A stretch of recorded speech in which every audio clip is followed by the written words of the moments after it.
So, as you know very well, the outside world, the Western media, the Arab media, are trying to make sense of what's happening in Syria, largely without being able to go and report independently, which is why, we rely a lot on what activists have gathered for us.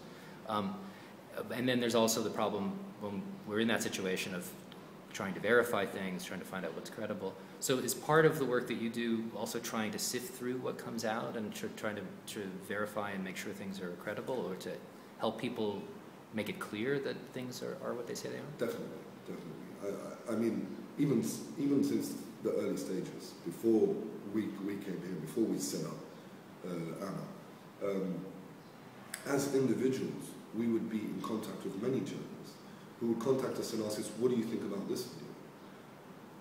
For me, I really felt that being very honest with the journalists really gave them a real picture of what was going on. And if they saw the real picture, I was happy. I mean, I wanted journalists just to come in and really not have the trouble of doing all this.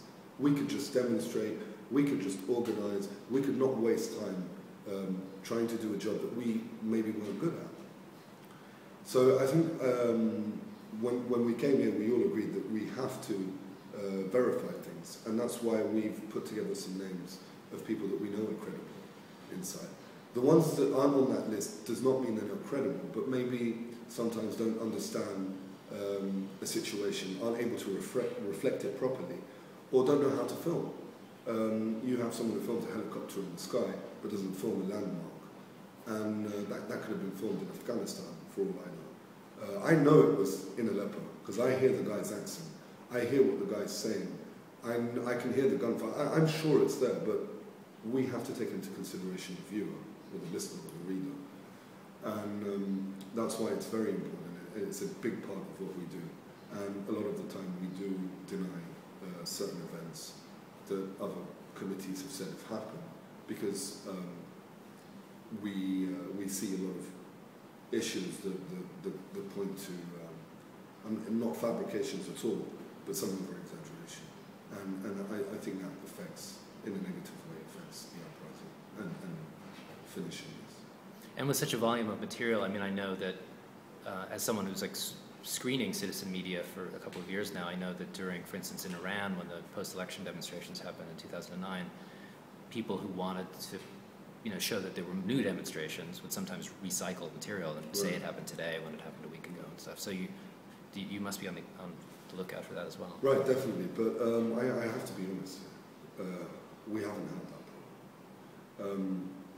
There is enough content in Syria for you to film again, to go in now, for a journalist to be smuggled in, do a report, leave, come back the next day, do another one, leave, come back again, do another one, and multiply that by 1,000.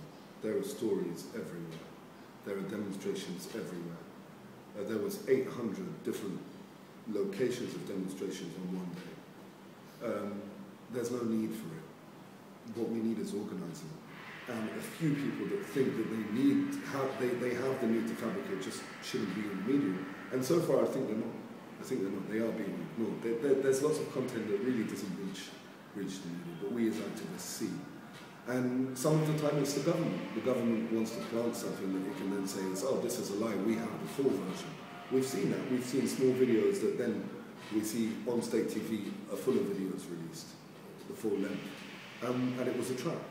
I mean, it's happened many times. And we've avoided it in the past, and I think now we have to be more serious about funding it and not letting even one thing fall by, because the government will take advantage of it.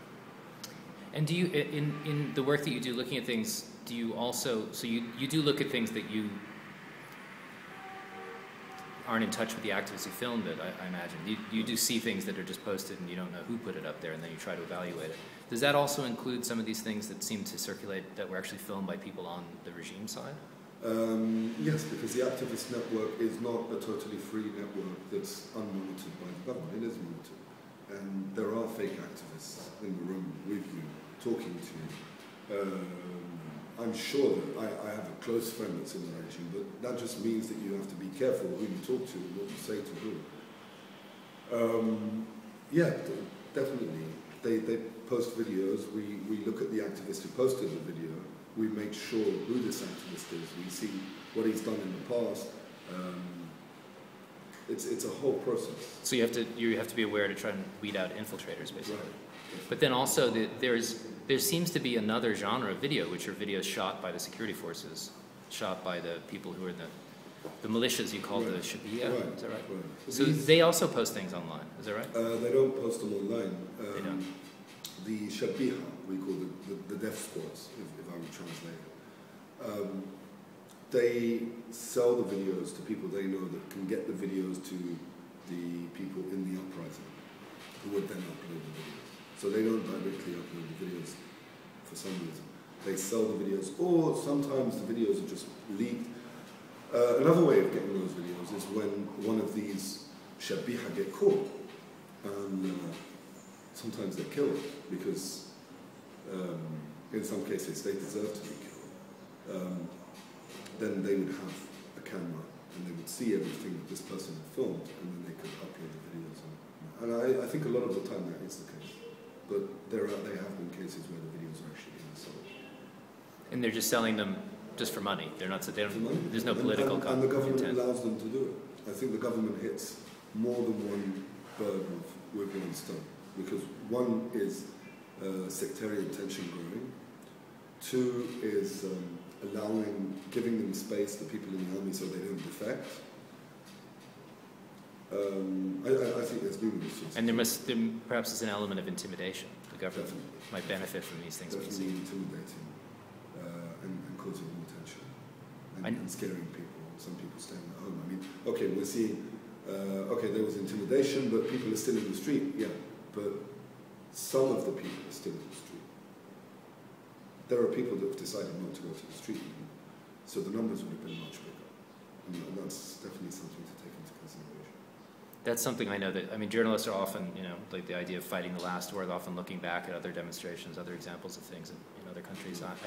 I know at the time that people in the outside world thought that the most widely seen video from Iran of the young woman Neda Aga Sultan being killed was perhaps something that would spark a larger uprising inside Iran, but perhaps things like that actually were what helped intimidate people. Definitely. I think they spark it for some people and intimidate it for some. A number of times, one time I was attacked because I said the Hawley massacre is going to have a very strong effect. And the guy was with the regime and said, he was a Lebanese, he said, so you depend on things like this so it can spark something. And the only thing I can reply to someone like that is, it's definitely not something positive that's happened, but it's something that we see every day, again and again and again. It's something that the West don't see. It's something that the rest of the Arab world doesn't see, but we as Syrians can see. We know that this government is capable of even worse than this. Yes, when they do something like this, we will take advantage of it. We will spread it everywhere, and we will depend on it to show the world that we have a right to do what we are doing. We have a right to topple this regime to a democratic country without the Ba'ath or Assad regime. We will take advantage of those videos. And you think that ultimately you'll be successful? You mean the uprising?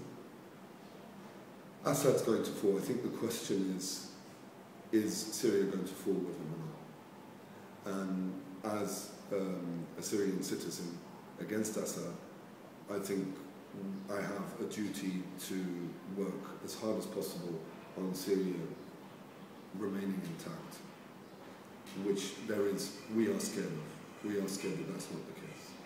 But I think there's lots of scenarios, and I'm not sure where we're headed. But one thing we're sure is that we can't go back. Simple.